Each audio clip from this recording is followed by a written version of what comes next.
अब बताइए पाकिस्तानियों को मारते मारते एकदम पास पहुंच गए, बंदूकवा फेंक के कदूर ससुरा तू नहीं अब इतना लगे ना मारो में घोप घाप के रद्द कर दी। तो पाकिस्तानियों को पता है कि बाप से सामने नहीं लड़ सकते। भारत के किसी सैनिक की जब बॉडी आती है ना, कम से कम 15-20 को गोली लगल कि क्या मतलब कारगिल की लड़ाई में जिन फौजियों को गोली लग गई थी ना, उनमें हिम्मत नहीं था कि बंदूक उठा सके, तो वो लोग खड़े होकर बस सामने खड़े हो जाते थे। तुम हमला करोगे तो तुम अपने पैर पे कुल्हाड़ी नहीं मार रहे हो, कुल्हाड़ी पे जाके पैर मार रहे हो। अब पाकिस्तान जो है देश नहीं मानता है। लड़ाई के टाइम पे ना पाकिस्तान के पास एटॉमिक पावर है, समझा है? तो एटॉमिक पावर बहुत बड़ा गेम चेंजर साबित हो जाता है। और दूसरा है कि हम ही लोग का ना बेटा है, बाप का गुण तो रहेगा ही ना। इजराइल क्या किया ना, अपने मोसाद, इजराइल के खुफिया एजेंट का नाम क्या है, मोसाद, वो मोसाद के एजेंट को कहाँ छोड़ दिया है, ईरान।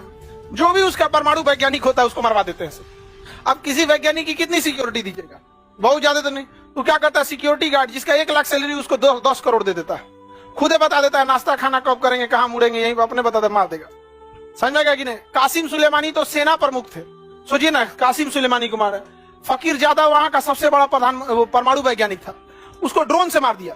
मतलब उसको पता था कि ये गोलंबर के पास घूमेंगे, तो बता दिया था इस गोलंबर के पास घूमेंगे। जैसे घूमना था ना, तो यहीं पे एक ट्रक लगाया था, ट्रक के अंदर मशीन गन थी और मशीन गन में कैमरा था। उस कैमरा का कंट्रोल कहाँ था, इजराइल।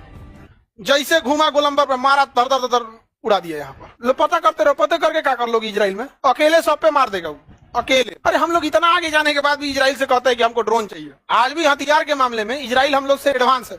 अलग बात है कि वो इतना छोटा है और हमारी इंडियन आर्मी का स्ट्रेटजी अलग है।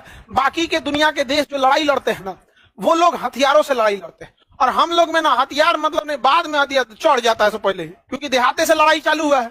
लाठी डंडा बाद में, पहले झपट के कूद जाओ, बाद में ससुरा कुछ देखा जाएगा।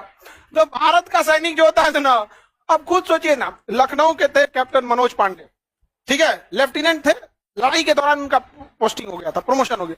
खुखरी से मारे थे, जो चाकू होता है ना फौज की, गुरखा रेजिमेंट का खुखरी। अब बताइए पाकिस्तानियों को मारते मारते एकदम पास पहुंच गए, बंदूकवा फेंक के कदूर ससुरा तू नहीं यहाँ पे इतना लगे ना मारो में घोप घाप के रद्द कर दिया। रीजन समझिए, आपको ये मजाक लगेगा लेकिन ये बहुत बड़ी स्ट्रेटजी है। मारेंगे ना चाकू से तो एक मरेगा और 100 ठो का हिम्मत मर जाएगा। मनोबल मर गया ना, वो फौजी कभी खड़ा नहीं हो सकता वहां पे। ये तो इसका ऐसा मारने के लिए आपके पास भी तो दिल होना चाहिए ना। यहाँ पे मार, मनोज पांडे पहाड़ पे चढ़ के मार रद्द कर दिया। एक तो लगभग 1 किलोमीटर की दूरी पर स्नाइपर लेके खड़ा था।